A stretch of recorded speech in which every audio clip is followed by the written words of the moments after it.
আলহামদুলিল্লাহ, আলহামদুলিল্লাহ ভাই। যারা আমার এই ভিডিওটা দেখছেন সবাইকে আমার দোয়া ও আন্তরিক ভালোবাসা। আমি মাঝে মাঝে ফেসবুকেতে ভিডিও ছাড়ি।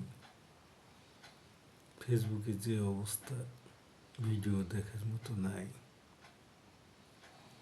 ফেসবুক দেখার মতো হচ্ছে না। ফেসবুকে যে নোংরামি ছবি, ছোলা কলা, এগুলো ভরে গিয়েছে। এই জন্য আমি যতটুকু জানি চেষ্টা করি। এই যে জানুয়ারি মাসের 31-এ বিশ্ব ইজতেমা শুরু হবে, 31/1/2 এই বিশ্ব ইজতেমায় আপনারা সবাই আসুন। এখানে ইমান আমলের কথা হয়। ইমান আমল ছাড়া বাইরের কোনো কথাই হয় না। কীভাবে জান্নাতে যেতে পারবেন, কীভাবে কী করলে জাহান্নামে যেতে হবে, সেই সব বিষয় ছাড়া কোনো কথাই হয় না। মুরব্বীরা বলে, ভালো লাগবে, এখানে অনেক কিছু শিক্ষার আছে। এই জন্য ভাই আমি 94 সাল থেকে ইজতেমায় যাই। এই জায়গাটা খুব ভালো লাগে আমার কাছে। আরও কয়েকটা জায়গায় গিয়েছি, তাই আমি বেছে নিয়েছি বিশ্ব ইজতেমাটাই যাবো। সারা পৃথিবীর মানুষ আসে। তাই আপনাদেরও দাওয়াত থাকলো, আল্লাহ যদি বাঁচিয়ে রাখে ইজতেমার মাঠে আমিও যাব। এই জন্য ভাই ইজতেমা সম্পর্কে কিছু মুরব্বীদের কথা বলি। যে ফজরের নামাজের পরে এক মুরব্বী রাস্তা দিয়ে হাঁটছে, দেখি কারো পাই নাকি একটু নামাজের কথা বলি, ইমান আমলের কথা বলি। হঠাৎ করে জাতি জাতি এক লোক গরু নিয়ে যাচ্ছে, মাঠে যাচ্ছে। ওনাকে দেখার পরে ওনাকে সালাম দিল, দিয়ে দাঁড় করিয়ে ওনাকে জিজ্ঞেস করলো যে ফজরের নামাজ কি পড়েছেন? বললো, না ভাই পড়িনি। এই যে গরু নিয়ে যাচ্ছেন, গরু ফজরের নামাজে পড়ে, গরু রিজিকের ব্যবস্থা আল্লাহ করেছে। আর ফজরের নামাজ পড়লে আল্লাহ পাক সমস্ত রিজিকের সব কিছু, বাড়ি ফ্যামিলি যারা আছেন, গরু ছাগল হাঁস মুরগি, সবাই রিজিকের ব্যবস্থা করে দেন, আল্লাহ খুশি হয়ে যান। এই কথা শুনে লোকটার খুব ভালো লেগে গিয়েছে। ভালো লেগে গিয়েছে, এতই ভালো লেগেছে, তো বললো যে ঠিক আছে, আমি গরু থালি রেখে আসি, গরুটা এক জায়গায় খুঁটি গেড়ে আসি, খুঁটি গেড়ে মসজিদে কি আলোচনা হচ্ছে আমি একটু শুনব। তো মসজিদে ধরেন গিয়েছে, যে উনি অজু করে ফজরের নামাজ আদায় করে ওখানে মুরব্বীদের কথা, আমির সাহেবরা কথা বলছেন, শুনতে শুনতে খুব ভালো লেগে গিয়েছে তার।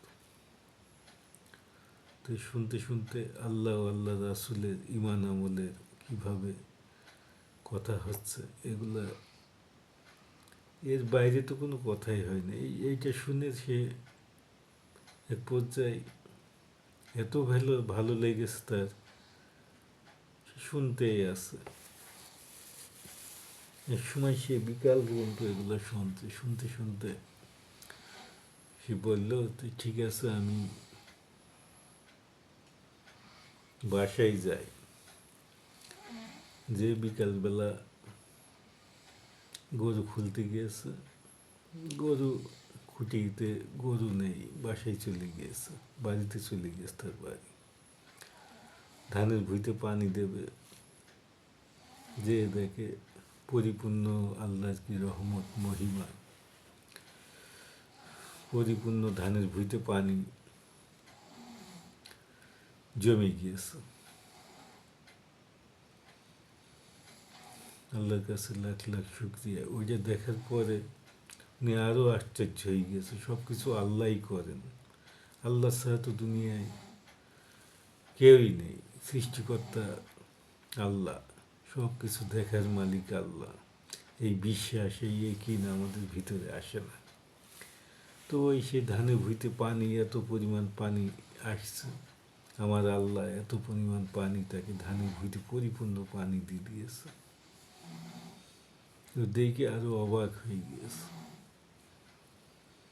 ওর ভিতরে আরো বিশ্বাস জমে গিয়েছে যে আল্লাহ ছাড়া কোনো কিছুই হয় না, আল্লাহ ছাড়া মানুষ চলতে পারে না, আল্লাহ সব কিছু দেখার মালিক আল্লাহ। 17,999টা মাখলুকের সৃষ্টি করেছেন, সব কিছু দেখার মালিক আল্লাহ। আল্লাহর প্রতি আরো বিশ্বাস এসে গিয়েছে। সে এক সময় যে আমি সেবে বলেছে যে আমি 40 দিনের চিল্লাই চলে যাব।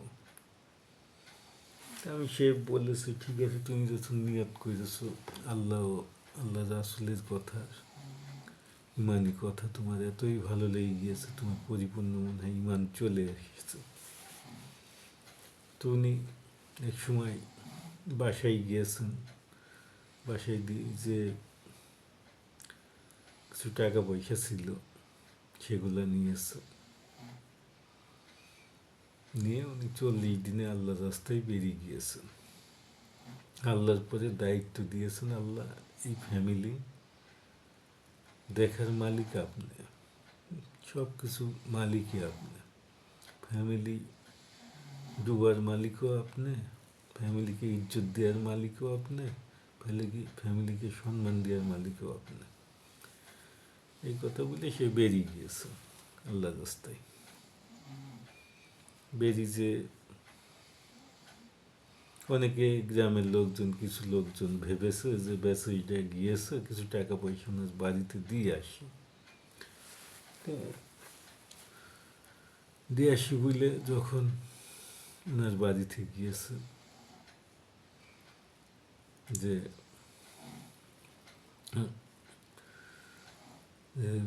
ভাই তো চিল্লাই গিয়েছে, কিছু টাকা পয়সা রাখো, সেখানে পাঠাও। তো ওনার বিবি বলেছে যে ভাই টাকা পয়সা লাগবে না। উনি যাওয়ার সময় যে লাউ গাছ দুটো ছিল, আল্লাহর কি রহমত, এত পরিমাণ লাউ ধরেছে, তে আমাদের সংসারটাও খুব ভালো চলে যাচ্ছে, আর আমরা এই লাউ বেশি সেখানে খরচ দিতে পারবো। এত পরিমাণ লাউ ধরেছে, বলছে সে যদি আরও 2-1 মাস থাকে বা আরও কয়েক চিল্লা দেয়, তাও আমাদের মনে হয় কষ্টটা হবে না। তা আমরা এত পরিমাণ লাউ আমাদেরকে আল্লাহ পাক দিয়েছে। তো মহল্লার কিছু মুরব্বীরা শুনে খুব খুশি হয়েছে যে ঠিক আছে, টাকা লাগবে না, তাহলে আমরা চলে গেলাম। এই ধরেন চলে গিয়েছে, যাওয়ার পরে বেশ কিছুদিন পরে মহল্লায় তো বকাটে ছেলেপিলে আছে, ওনার একটা মেয়ে আছে, বাড়ি ঘর দুর্বল, চাটাইয়ের বাড়ি, তে বকাটে ছেলেপিলে ভাবছে যে ভাই তো বাড়ি নেই, উনি তো বাড়ি নেই, আমরা যাই চল, বাসায় মেয়ে আছে, একটু ক্ষয়ক্ষতি করতে পারি কিনা দেখি। এরকমভাবে অনেক রাত্রিরে ওনার বাসায় 3-4 জন ছেলে গিয়েছে, যে গেটের সামনে, চাটাইয়ের বাড়ি আর কি গেট থাকতে পারে, যাই দেখে 2টা ফেরেশতা গেটের মুখে দাঁড়িয়ে আছে, অস্ত্র নিয়ে, ফলা নিয়ে। ওরা তো এটা দেখে চমকিয়ে চলে, কারা দাঁড়িয়ে আছে, বাড়ি পাহারা দিচ্ছে। দেখেন আল্লাহকে বিশ্বাস করে সে চলে গিয়েছে, সব কিছু ফেলে রিজিকের মালিক কে? আল্লাহ। সব কিছুর মালিক আল্লাহ। আমরা মনে করি যে সংসার আদি ফেলে থুয়ে চলে যাচ্ছে আল্লাহ রাস্তায়, আল্লাহ দেখবে না। আমরা যদি মারাই যাই তো দেখার মালিক কে? আল্লাহ। এই বিশ্বাস, এই একিন, এই নিয়ে অনেক কথা হয় বিশ্ব ইজতেমায়। ভাই, আশা করি ভালো লাগবে, আপনারা আসেন বিশ্ব ইজতেমায়। আপনার নিজেকে পরিবর্তন করতে আসেন, আপনারা নিজেকে পরিবর্তন করতে আসেন বিশ্ব ইজতেমায়। এখান থেকে শেষ করছি। আসসালামু আলাইকুম রহমতুল্লাহ বারকাতুহু।